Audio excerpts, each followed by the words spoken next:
is up, guitar nerds, mathcore nerds, prog metal nerds, just nerds in general?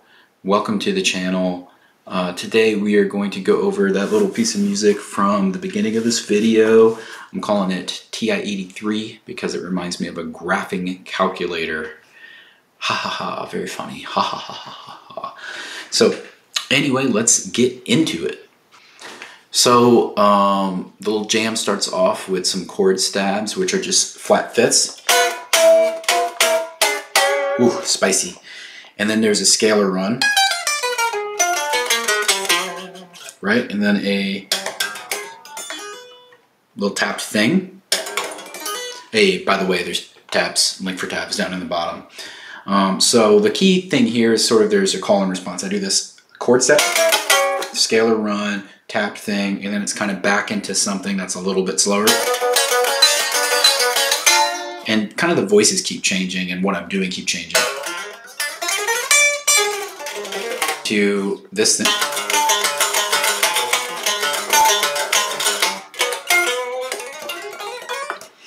So it's all call and response, you know. I'm going from one thing, it might be kind of lower or higher, transitioning between the two things.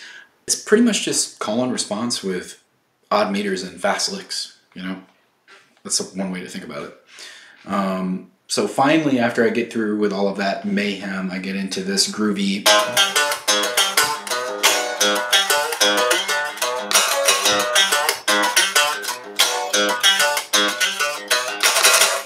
There's nothing, you know, particularly tricky or interesting about it. It's just a little angular and the rhythm is a little bit, you know, atypical.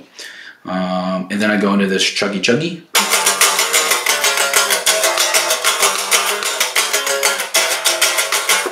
Which I think is a pretty cool little thing. And actually ends up, I did the math on it, and it ends up being like 9 bars of 4/4 if you repeat the whole thing twice. So I thought that was pretty cool.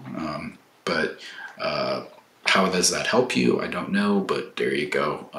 It's definitely not in 4/4 strictly speaking, but if you add everything up, it ends up being like 9, the equivalent of 9 bars of 4/4.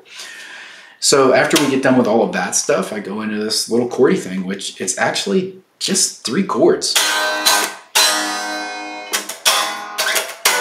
I mean, I had some stuff in there, like that little lick, and then this thing, and then back to this tappy thing. That's pretty much it. So, you know, what am I thinking when I'm writing all of this? It's like, well, I kind of pick a mode, or more or less a mode that I'm gonna stay in, and I pick a home bass. So in this case, A was my home bass. It's basically an A minor. And then I just kind of, you know, go nuts with chord stabs, arpeggio ideas, scalar sequences, do different things to link them up, and it's kind of like constantly trading back and forth. It's that idea of call and response. You know, especially at the beginning. In the beginning, I'm trying to write a bunch of different things that I'm going to draw from later, and they're, you know, kind of set the mood and grab the attention.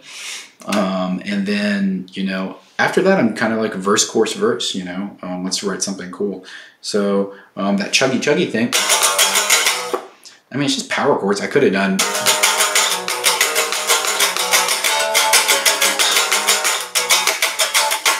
But I just did something a little different. So that's 7/8. And that's 2 bars of 5/8. 7/8. And then another 7/8. So that's a way to, you know, instantly make it a little bit more interesting. But anyway, so that's just a little microcosm of sort of how I come up with what I'm doing and sort of how I play. I hope you enjoyed it. You know, if you're a fan of the channel, please like and subscribe. Aside from that, stay cool.